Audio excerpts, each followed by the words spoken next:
गुरुचरित्र अध्याय 4 श्री गुरु दत्तात्रय यांची जन्मकथा।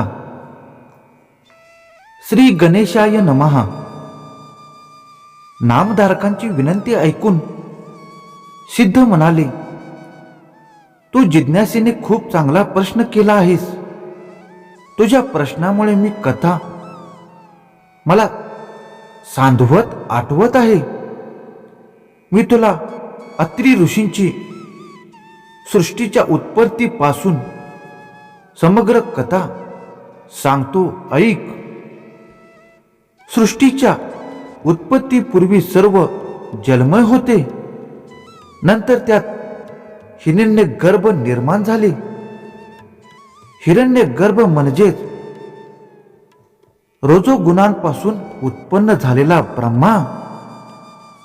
त्याला ब्रह्मांड असे म्हणतात। पुढे त्याची दोन शकले झाली, आकाश आणि भूमी। ब्रह्माने त्यामध्ये 14 भुवनांची रचना केली। 10 दिशा, काल, मन, बुद्धी, वाणी व कामक्रोधादी यष्टविकार उत्पन्न केले। मग त्या दृष्टीची आणखी विस्तृत रचना करण्यासाठी मरीची, अत्री, अंगिरस, पुलस्त, पुलह, कृतु आणि वरिष्ठ असे 7 मानसपुत्र निर्माण केले। ते सप्तर्षी म्हणून प्रख्यात आहेत। अनुसया ही अत्री ऋषींची पत्नी। तीच जगतजननी जगदंबा। ती अतिशय सुंदर होती, महान प्रतिवर्ता होती। तिच्या पतिसेवेमुळे पुण्यप्रभाव इतका वाढला की ते पुण्याईच्या बळावरती स्वर्गाची स्वामिनी होती की काय असे देवांना चिंता वाटू लागली। तेव्हा इंद्रादी देव, सर्व देवांनी ब्रह्मा, विष्णू आणि महेश या त्रिवर्गाची भेट घेतली। त्यांना अत्री आणि अनुसयेची सर्व हकीकत सांगितली। इंद्र म्हणाले, अत्री ऋषी हे थोर तपस्वी आहेत। त्यांची पत्नी अनुसया मोठी प्रतिव्रता आहे। ती तिची काया, वाचा, मने तपश्चर्येने पतिसेवा करते। आलेल्या अतिथींचे पूजन करते। कोणालाही विनमुख पाठवीत नाही। तिचे अलौकिक आचरण पाहून सूर्यही घाबरतो। तिला त्रास होऊ नये म्हणून मंद उष्णता देतो। तिच्यासाठी अग्नी शीतल होतो, वायू सौम्य वाहतो। तिच्या पावलांना त्रास होऊ नये म्हणून भूमी मृदू होते। तिला उपद्रव झाला की शाप देईल की काय अशी आम्हाला सतत भीती वाटते। आमच्यापैकी कोणाचेही स्थान ती हिरावून घेऊ शकते, असा तिचा पुण्य प्रभाव आहे। तिने एखाद्याला वर दिलाच तर तो आम्हालाही मारू शकते। तुम्ही यावर काहीतरी उपाययोजना करा, अन्यथा भविष्यात आम्ही सर्व देव तिचीच सेवा करत राहू असे दृष्ट दिसेल। देवांची कहाणी ऐकून ब्रह्मा, विष्णू आणि महेश यांना राग आला। चला आपण स्वतःच जाऊन तिच्या प्रतिवर्तेची परीक्षा घेऊया। तिची पतिव्रता व्रतभंग करून तिला यमाकडे पाठवूया, असे बोलून त्यांनी देवांना अभय दिले। त्यानंतर तिघेही अनुसयेचे सत्व परीक्षा पाहण्यासाठी भिक्षुकांच्या रूपात अत्रींच्या आश्रमामध्ये आलेत। त्यावेळी अत्री ऋषी अनुष्ठानासाठी बाहेर गेले होते। आश्रमात अनुसया एकटीच होती। भिक्षुकांनी तिला हाक मारली। ते म्हणाले, हे सती, आम्ही ब्राह्मण अतिथी म्हणून येथे आलो आहोत. आम्हाला भूक लागली आहे. तुमच्या आश्रमात नेहमी अन्न सतर्पण होते. तुम्ही अभ्यासकताला इच्छा भोजन देता अशी कीर्ती आहे. तरी लवकरात लवकर इच्छा भोजन द्या, अन्यथा आम्ही विन्मुख होऊन अन्यत्र जातो. त्याची हाक ऐकून अनुसया बाहेर आली. तिने भिक्षुकांना वंदन करून आदराने आश्रमात नेले. त्यांचे पाय धुतले, बसण्यासाठी आसन दिले. अर्घ पाद्यातिक उपकरणांनी त्यांचे स्वागत केले व म्हणाली, मी भोजनाची तयारी करते. आपण स्नानादी नित्यक्रम उरकून घ्या. भिक्षुक म्हणाले, आम्ही स्नाने करून आलो आहोत. अत्री ऋषी येईपर्यंत थांबणे आम्हाला शक्य नाही.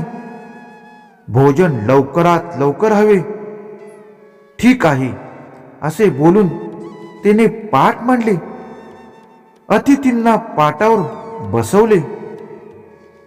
मग पात्रे मांडून वाढण्यासाठी अन्न आणले. तेव्हा भिक्षुक म्हणाले, हे सती, आम्ही तुझ्या सौंदर्याची कीर्ती ऐकून इतक्या दुरून आलो आहोत. तुझ्या हातच्या स्वयंपाकाची चव द्यावी, त्याचबरोबर तुझे विवस्त्र सौंदर्य पाहावे अशी आमची इच्छा आहे. म्हणून तू नग्न होऊन आम्हाला भोजन वाढ. ते शक्य नसेल तर सांग. ते शक्य असेल तरच आम्ही जेवू, अन्यथा उपाशी येथून निघून जाऊ.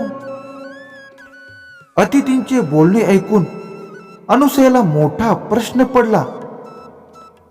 ती स्वतःशीच विचार करू लागली, हे ब्राह्मण अतिथी नक्कीच कोणीतरी महात्मे असावेत. माझी सत्व परीक्षा पाहण्यासाठीच आले असावेत. अन्यथा अशी विलक्षण मागणी कोण कशाला करेल. हे विन्मुख गेले तरी पतीच्या आज्ञेचे उल्लंघन. विवस्त्र होऊन भोजन वाढले तर पतिव्रतेचे धर्म मोडतो. बिकट परिस्थिती आहे. मार्ग तर काढलाच पाहिजे. काय करावे. माझे मन तर निर्मळ आहे. आज माझ्या पतीच्या तपश्चर्येची परीक्षाच आहे. तीच माझे रक्षण करील. तिच्या पुढे मदतीला प्रभाव पडू शकत नाही. मग अतिथींच्या मागणीला होकार देऊन ती स्वयंपाकघरात गेली. तेथे विवस्त्र होऊन पक्वानांची पात्रे उचलली व माझ्या पतीची तपश्चर्या श्रेष्ठ असेल तर हे तिन्ही अतिथी लहान बालके होती असे म्हणून बाहेर पडली. तर काय आश्चर्य, त्या विमुक्तींची तान्ही बालके झाली होती. अनुसया क्षणभर घाबरली, अचंबित झाली. मग स्वतःला सावरून वस्त्र नेसून आली. ती बालके भुकेने व्याकुळ होऊ रडू लागली होती. त्याला अत्रींची काय आवश्यकता. त्यांना होते ते आईचं दूध. मातृत्व सुलभ वात्सल्याने अनुसयेला पान्हा फुटला. तिने एकेकाला मांडीवर घेतले आणि स्तनपान करून त्यांची क्षुधा शांत केली. धन्य धन्य ती अनुसया. धन्य धन्य तिचे प्रतिवर्ता. तिच्या संकल्प सामर्थ्यापुढे ब्रह्मा, विष्णू आणि महेश्वरांनी सुद्धा काय चाललं न होते. काही चालले सुद्धा नाही. त्यांची बालके झाली होती. होय, ब्रह्मा, विष्णू आणि महेश यांची बालके झाली होती. त्यांना जगत जम्मे जगदंबे यांनी दूध पिण्याचे भाग्य लाभले होते. अनुसया तिन्ही देवांची आई झाली होती. बालकांना कडेवर घेऊन खेळू लागली. तिने त्यांना पाळण्यात घातले. त्यांना निजवण्यासाठी अंगाई गीत म्हटले. त्या गीताईमध्ये उपनिषदांचे अर्थ होते. बालके निद्राधीन झाली. मध्यान्ह झाली. अत्रि ऋषी आश्रमात परतले. पाळण्यात झोपलेल्या बालकांना पाहून त्यांना मोठे आश्चर्य वाटले. अनुसयेने त्यांना सर्व वृत्तांत हकीकत सांगितली. अंतर्ज्ञानी अत्रींनी ओळखलेच. बालकांच्या रूपात हे ब्रह्मा, विष्णू आणि महेश्वरच आहेत. ऋषीवर्यांनी तिघांनाही नमस्कार केला. तेव्हा बालरूपी तिन्ही देवांना परम संतोष वाटला. आपले बालरूप तसेच ठेवून ते निज स्वरूपात प्रकट झाले आणि अत्रि आणि अनुसया यांच्या अलौकिक आचरणाविषयी प्रशंसेद्वारे त्यांनी ऋषी वर्यांना वर मागण्यास सांगितले. अत्रींनी अनुसयेकडे सहेतूक पाहिले. तेव्हा ती म्हणाली, नाथ, हे तिन्ही देव तुमच्या भक्तीने प्रसन्न होऊन येथे आले आहात. तुम्ही त्यांच्याकडून पुत्र मागा.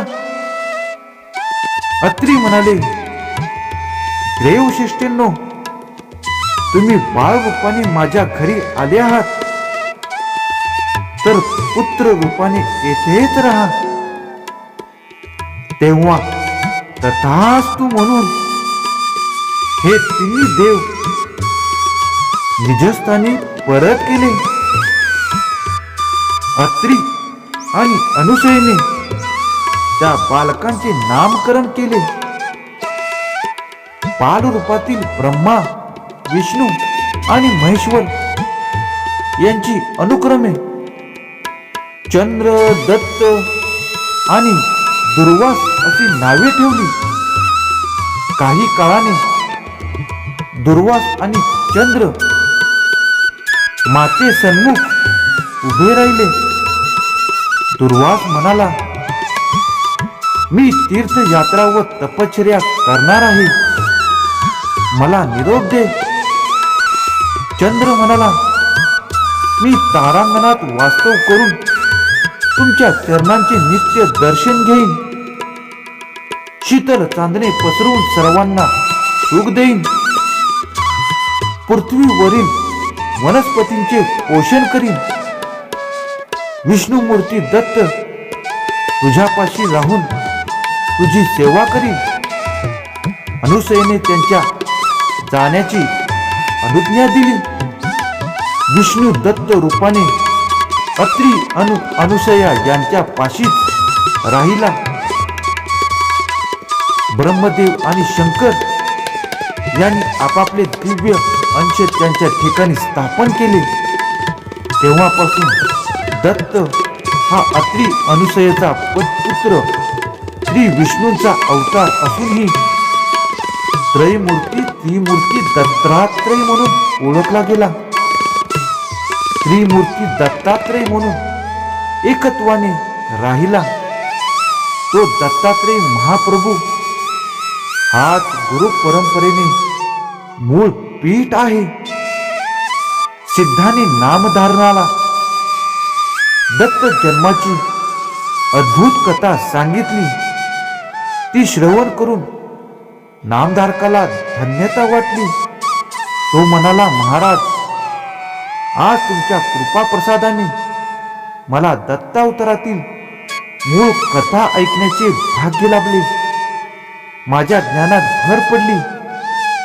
आता श्री गुरु दत्तात्रेयांचे पुढे कोणकोणते अवतार आहेत, कोणकोणते अवतार झालेत त्याविषयी सविस्तर माहिती पुढील अध्यायामध्ये ऐकू.